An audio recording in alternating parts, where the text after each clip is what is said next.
자비와 긍휼이 많으신 하나님 아버지, 오늘도 변함없이 주님 앞에 예배할 수 있는 특권을 저희들에게 주시고, 또 주님 앞에 예배할 수 있는 건강과 우리 마음의 소원을 주시니 감사합니다.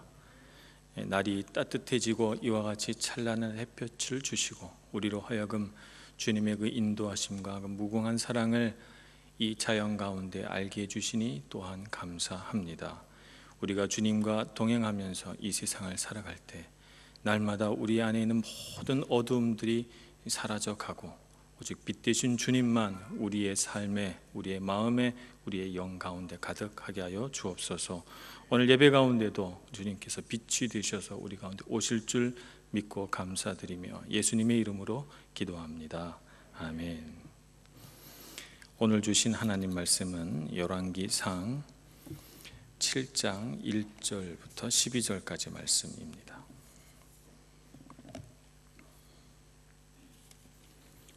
열왕기상 7장 1절 말씀부터 12절까지 말씀 봉독하겠습니다. 구약성경 521쪽입니다. 솔로몬이 자기의 왕궁을 13년 동안 건축하여 그 전부를 준공하니라.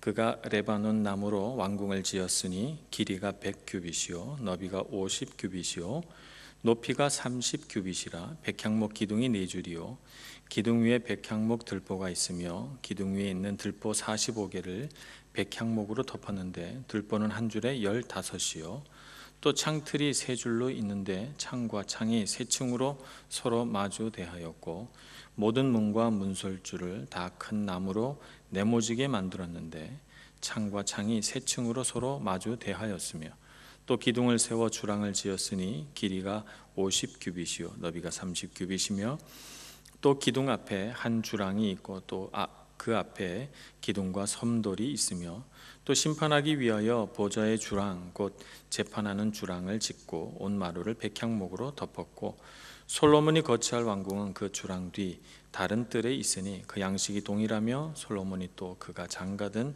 바로의 딸을 위하여 집을 지었는데 이 주랑과 같더라.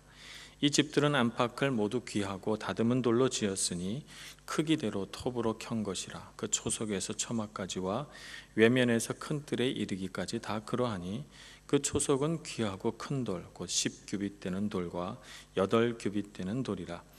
그 위에는 크기대로 다듬은 귀한 돌도 있고 백향목도 있으며 또 큰 뜰 주위에는 다듬은 돌 3켜와 백향목 두꺼운 판자 1켜를 놓았으니 마치 여호와의 성전 안뜰과 주랑에 놓은 것 같더라. 아멘. 솔로몬이 성전을 건축하고 난 뒤 이어서 바로 왕궁을 건축하기 시작합니다. 성전을 건축하는 데는 7년이 걸렸다고 하고 왕궁을 건축하는 데는 13년 정도가 걸렸다고 합니다. 그러니까 이 두 건물을 짓는데 토목공사만 한 20년 걸린 셈입니다. 오늘 묘사된 이 7장의 솔로몬의 궁은 전부 5개의 별실로 구성이 되어 있습니다. 첫 번째 지금 묘사되어 있는 그 궁은 레바논 수풀궁이다라고 하는 이 왕궁입니다. 여기에는 45개의 레바논 백향목을 쭉 이어놔서 그 백향목 위에 다시 백향목 그 지붕을 덮고 해서 만들어진 그런 왕궁인데, 들어가 보면 마치 그 레바논 백향목들이 쭉 줄지어 있는 그 숲을 같은 느낌이 들어서 이 왕궁의 별명을 레바논 수풀궁이다 이렇게 지었다고 그럽니다. 또 그 앞에는 기둥 별실을 두었는데 오늘 6절 말씀에 보면 기둥을 이렇게 쭉 세워놓은 주랑이 있었다 이렇게 말합니다. 그래서 아마 그 돌로 이렇게 다듬어서 깎은 이 기둥들을 쭉 놓고, 말하자면 그 뭐라 그럴까요? 로마나 그리스에서 나오는 것처럼 이 주랑이 쭉 이어져 있는 그런 아마 별실을 또 지었나 봅니다. 그래서 기둥이 이어져 있는 곳이다 해서 기둥 별실 이렇게 이름을 붙입니다. 이 두 곳에서 아마 국사를 논의했던 것 같아요. 대신들과 함께 국사를 논의하고 또 외국 사절들이 들어오면 그곳에서 이제 접견하고 또 나라에 있었던 여러 가지 일들을 보고받는 곳도 그곳이고, 또 솔로몬 왕이 명령을 하달할 때도 아마 그곳에서 하달을 하는 정무를 집행하는 곳이 아마 이 두 곳이었을 것이라 이렇게 추정을 합니다. 그리고 나서 그 또 한 곳을 만들었는데 그 별실의 이름은 재판 별실이다 이렇게 이름을 붙입니다. 7절 말씀에 보면 거기에 보좌가 있다 이렇게 말합니다. 보좌가 있어서 보좌가 있는 방 혹은 재판을 하는 방 이렇게 이름을 붙였다는 거예요. 그곳엔 높은 곳에 보좌를 놓고 솔로몬 왕이 거기 앉아서 재판을 했다고 봅니다. 말하자면 이곳은 오늘날로 말하자면 대법원의 역할을 하는 곳이다 이렇게 말할 수가 있습니다. 당시에는 어떤 억울한 일이 있어서 재판을 하게 되면 그 지방 소도시의 제사장이나 랍비가 재판을 하고, 그래도 해결이 되지 않으면 그 전체 주를 다스리는 사람에게 갖고 가고, 그래도 해결되지 않으면 이제 왕에게 갖고 오는 이런 재판 형태를 가지고 있었으니 대법원의 역할을 했다 이렇게 볼 수가 있습니다. 그래서 그 하나님 뜻대로 하는 솔로몬 왕의 그 재판의 그 권위를 상징하기 위해서 높은 곳에 보좌를 만들어 놓고 재판을 했습니다. 그리고 나서 솔로몬이 묵는 방, 그리고 솔로몬의 부인 왕비가 되는 바로 왕의 딸이 묵는 또 별실을 또 따로 만들어 놨습니다. 왕비궁을 따로 만드는 그런 경우는 잘 없고, 왕비궁을 따로 만들어도 이렇게 성경에 기록하는 예가 잘 없는데, 왕비를 위한 궁을 이렇게 따로 솔로몬 왕의 그 뭐라 그럴까요? 별실처럼 그렇게 아름답게 동일한 구조와 규모를 가지고 만들었다라고 하는 것은 당시 솔로몬 왕이 강대국이었던 애굽 나라의 그 딸을 왕비로 맞아들인 부담감이 잘 드러나 있는 대목이기도 합니다. 그래서 바로 왕의 딸을 위해서는 아주 참 잘 만들어진 별실을 또 만들어 준 것이죠. 이렇게 해서 솔로몬은 성전을 건축하자마자 13년이라고 하는 긴 시간 동안 자기가 국사를 논하고 또 재판을 하며 자기가 또 머물 왕궁을 건축을 합니다. 그래서 이 솔로몬의 왕궁은 자기가 호의호식하기 위해서 건축한 곳이라기보다는 본인이 편하게 쉴 장소도 만들었지만 사실은 나라를 규모 있게 다스리기 위한 그런 또 장소이기도 하다는 것을 우리가 금세 알 수가 있습니다. 그런데 좀 불만이 생깁니다. 왜냐하면 성전이 지어진 규모를 앞에서 금방 말했기 때문에 솔로몬이 짓는 왕궁의 규모가 성전의 규모보다 크다고 하는 것을 금세 우리는 눈치챌 수가 있습니다.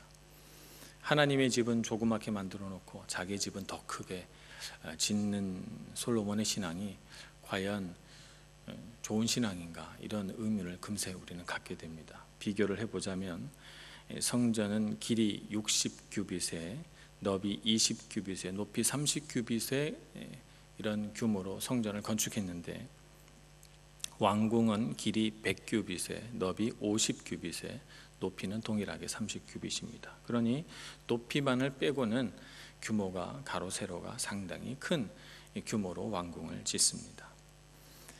게다가 성전을 건축하는 데는 7년밖에 걸리지 않았는데 왕궁을 건축하는 데는 13년이 걸렸으니 훨씬 더 왕궁에 더 많은 인력과 또 재정과 힘을 쏟았다 이렇게 말할 수 있지 않겠습니까? 그렇게 건축 순서만 성전이 앞섰을 뿐이지 정성으로 따지자면 왕궁에 더 훨씬 많은 정성을 기울여서 이렇게 건축한 것으로 보여집니다. 그러면 성경이 이것을 묘사할 때 성전은 7년이고 왕궁은 13년이니 성전은 조금 묘사하고 왕궁은 많이 묘사하고, 순서로 따져도 성전을 묘사하는 것을 먼저 하고 왕궁 묘사하는 것을 그 나중에 하면 우리가 참 받아들이기 좋은데, 여기 성경은 그렇게 묘사하지 않습니다. 설교하시는 분이 한 분 더 있어요. 여기 보면 5장에서부터 8장까지 이 성전과 왕궁을 같이 이렇게 쭉 묘사를 하거든요. 같이 묘사를 하는데 5장에서부터 6장에 이르기까지 성전 건축에 관한 여러 가지 묘사를 하고, 오늘 7장 1절에서 12절은 왕궁, 그리고 7장 13절부터는 다시 성전 이야기가 나옵니다. 그러면서 쭉 나가서 8장까지 다 성전 얘기예요.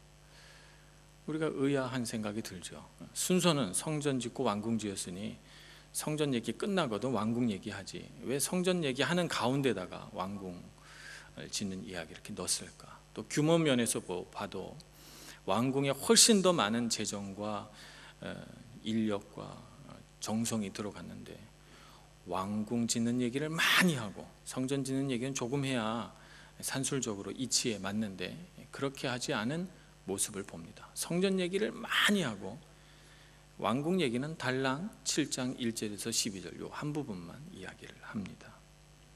왜 그랬을까요? 왜 성경은 이와 같은 순서로 기록하고 왜 이와 같은 지면의 양을 할애했을까요?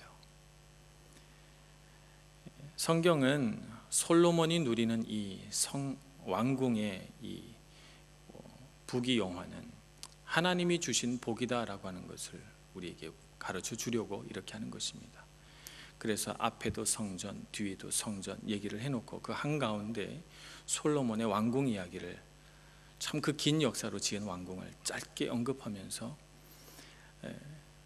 그 솔로몬이 누렸던 모든 영광과 영화는 하나님의 성전을 건축하며 그가 주님 앞에 보여줬던 신앙과 믿음의 산물이라고 하는 사실을 우리에게 가르쳐주고 있는 것입니다. 그래서 솔로몬의 왕궁 이야기를 한가운데다 딱 놔서 우리에게 무언중에 시사하는 바가 있는 것입니다. 우리가 그 안에서 배워야 할 것이 무엇일까요? 오늘 같이 한번 묵상해 보고자 합니다.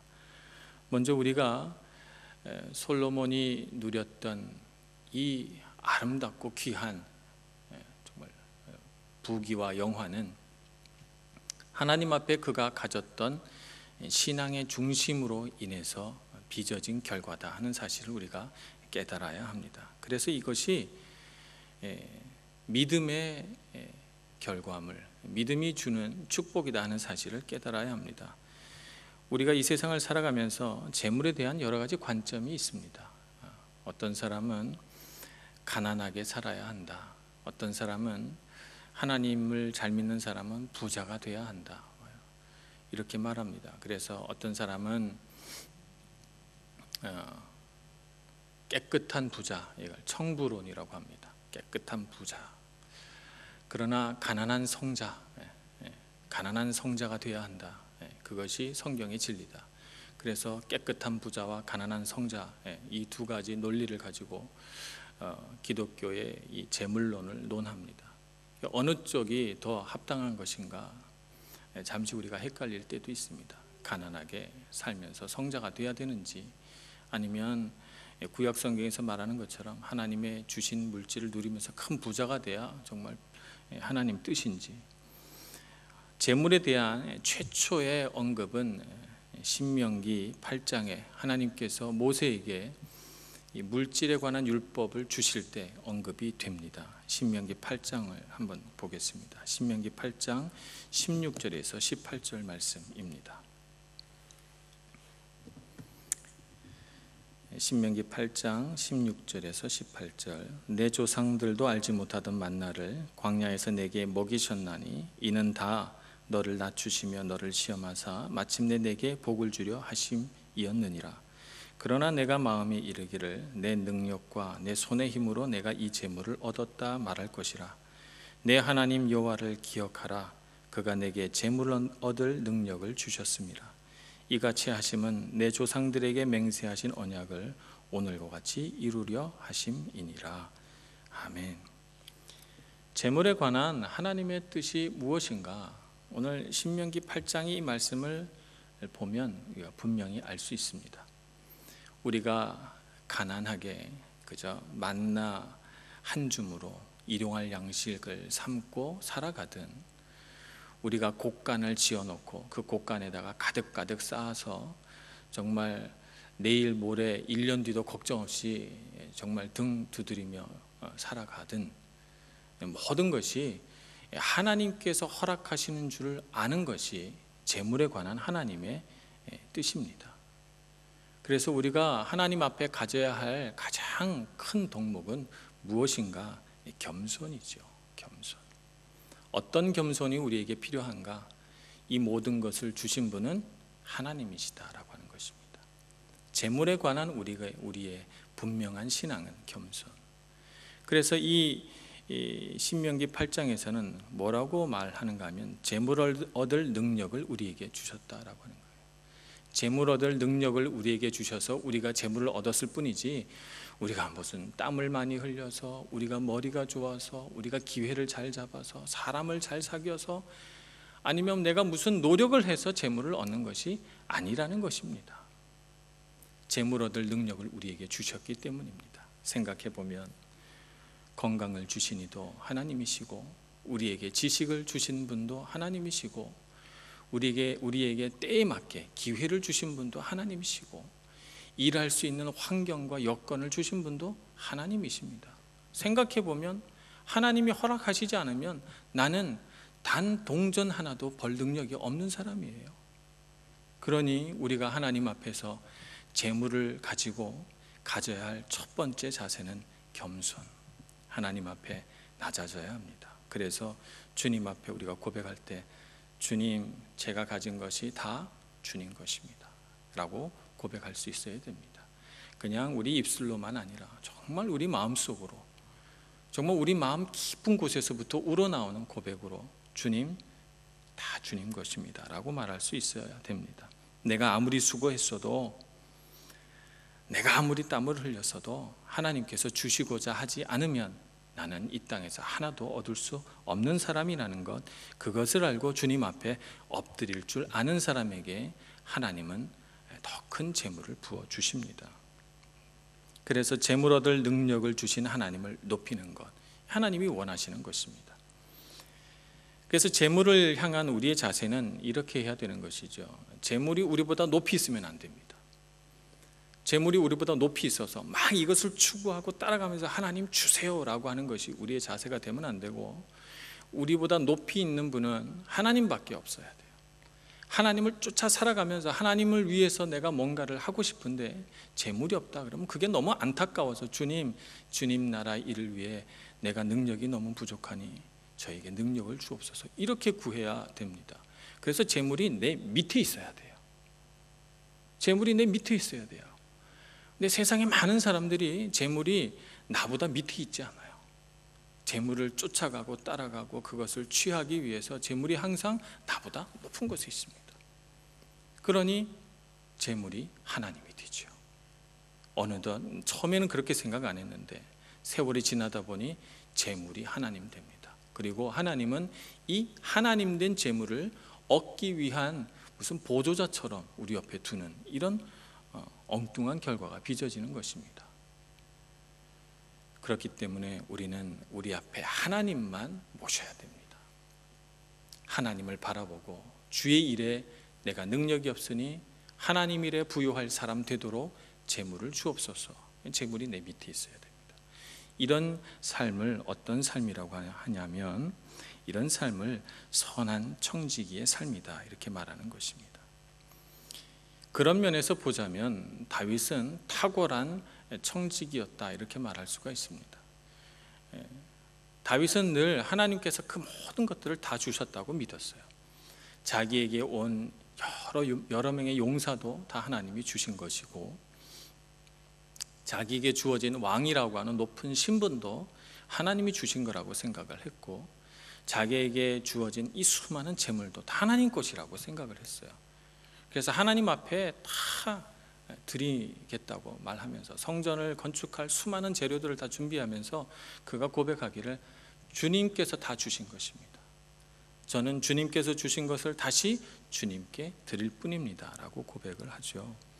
이런 다윗의 신앙은 시편 23편, 그 유명한 시편에 그대로 드러나 있습니다. 시편 23편에 5절 6절 말씀에 다윗이 이렇게 고백을 하죠. 주께서 내 원수의 목전에서 내게 상을 차려 주시고 기름을 내 머리에 부으셨으니 내 잔이 넘치나이다. 내 평생의 선하심과 인자하심이 반드시 나를 따르리니 내가 여호와의 집에 영원히 살리로다. 이렇게 고백을 합니다. 내 잔이 넘친데 내 머리 위에 기름이 부어져서 정말 내가 감당할 수 없는 은혜와 복을 받았는데, 그런데 나의 바람은 하나밖에 없어요. 나의 바람은 내 잔이 더 커져가지고 더 많은 기름을 축적할 수 있는 것이 나의 바람이 아닙니다. 내 머리 위에 더 기름이 철철 부어지는 게 내 바람이 아니에요. 내 잔이 넘치고 내 머리에 기름이 부어졌는데 내 바람은 하나밖에 없어요. 주의 집에 영원히 거하는 것. 그것이 다윗의 바람이었습니다. 다윗은 물질이 중요하지 않았어요. 하나님이 중요했고 하나님을 쫓아갔고 하나님의 일을 하기 위해 달려갔더니 재물이 따라온 것이지, 재물을 쫓아가다가 하나님을 만난 것이 아닙니다. 그래서 그가 일평생 하나님 앞에 원한 것은 잔이 더 커지길 원하지 않았어요. 정말 많은 분들이 잔이 커지기를 하나님 앞에 기도합니다. 잔은 하나님이 만드십니다. 내가 얼마만큼의 복을 받을 것인가는 하나님이 정하시는 것이죠. 그래서 정말 하나님이 부어주실 축복을 담을 만한 그릇이 되는지는 하나님이 빚어가십니다. 하나님이 토기장이고 우리는 그릇일 뿐이기 때문입니다. 그래서 하나님 앞에 합당하게 우리의 마음과 생각과 영과 우리 삶이 다루어져서 하나님의 손에서 반죽이 되고 지어져 가서 하나님 손에서 그릇이 만들어져 가는 것이지, 내가 이만큼을 원한다고 내가 원하는 만큼의 그릇이 만들어지지 않습니다. 주님은 토기장이, 나는 그릇이기 때문입니다. 그래서 우리가 하나님 앞에 간구해야 할 것은 주님 집에 거하는 것, 그것이 우리의 한 가지 소원이요 한 가지 바람이 되어야 합니다. 그렇게 다윗이 살아갔기 때문에 그 신앙의 유산이 그대로 흘러 솔로몬에게 갔고, 솔로몬이야말로 아버지 다윗의 이 신앙 유산을 받들어서 어떻게 하면 이 아버지가 축적해 놓은 재물들을 아름답게 사용할 수 있는지를 깨달은 지혜로운 사람이 된 것입니다. 그래서 아버지 다윗과 아들 솔로몬이 어쩌면 이렇게도 손발이 척척 맞아 하나님 앞에 영광 돌리는 성전을 짓고 이 성전을 지어 올리니 하나님께서 솔로몬의 왕궁을 이와 같이 아름답게 건축해 주는 것입니다. 그래서 오늘 솔로몬의 왕궁 이야기가 성전 이야기 한가운데 들어와 있는 것입니다.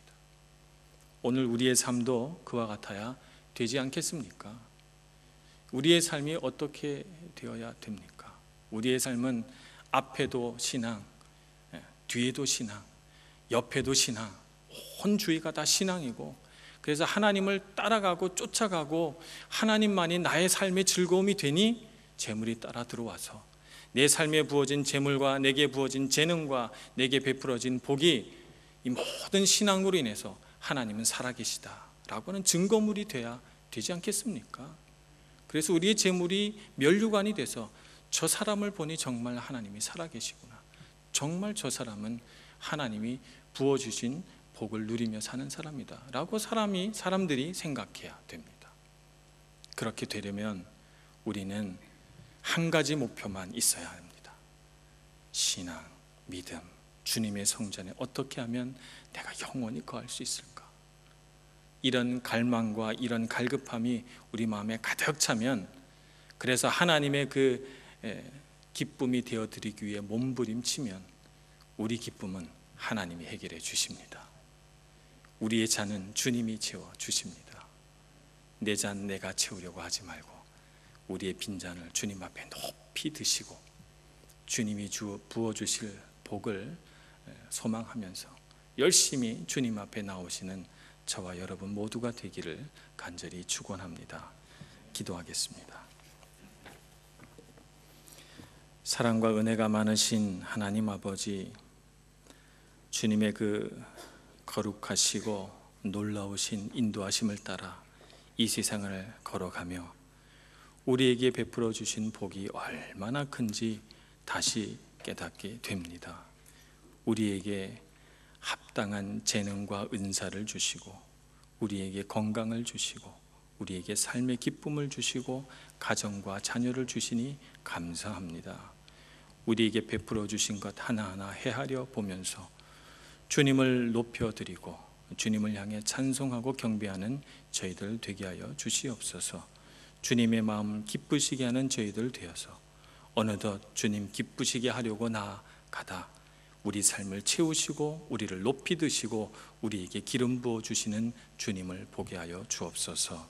예수님의 이름으로 기도합니다. 아멘.